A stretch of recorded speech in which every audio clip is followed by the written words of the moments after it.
როცა ორგანიზმის სმენდას გადაწყვეტავთ, აუცილებლად გაითვალისწინეთ, რომ პრინციპში დახმავალი მთვარეზე ჯობია. წმენდის დროს გაითვალისწინეთ, რომ სათანადო რაოდენობის ცოცხალი წყალი მიიღოთ, იმიტომ რომ რაც არ უნდა საუკეთესო გამწმენდი გამოიყენოთ, აზრი არ აქვს, ხობა იყიდეთ სახეხის საშუალება და მე წყალს დაგიწყვეტავთ. აუცილებლად გაითვალისწინეთ, რომ წმენდის დროს პრინციპში როგორ ზოგადად, მაგრამ განსაკუთრებით ამ დროს რაღაცა მინიმალური მაინც დიეტის დონეზე, იქ თუნდაც სომეული, კაფჩონი, რაღაც ხმეული უნდა მოვიდეს ხმარებიდან და რა ვთქვია, გაწმენდა, ხო? უნდა მოხდეს შლაკები, ტოქსინები, პარაზიტებისაგან.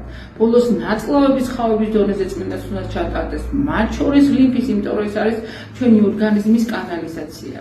თუ აი ამ რჩევებს გაითვალისწინებთ და მართლა გასაწმენ პროგრამას იპოვით, გაწმენდილი ორგანიზმში ცხოვრება ფანტასტიკური.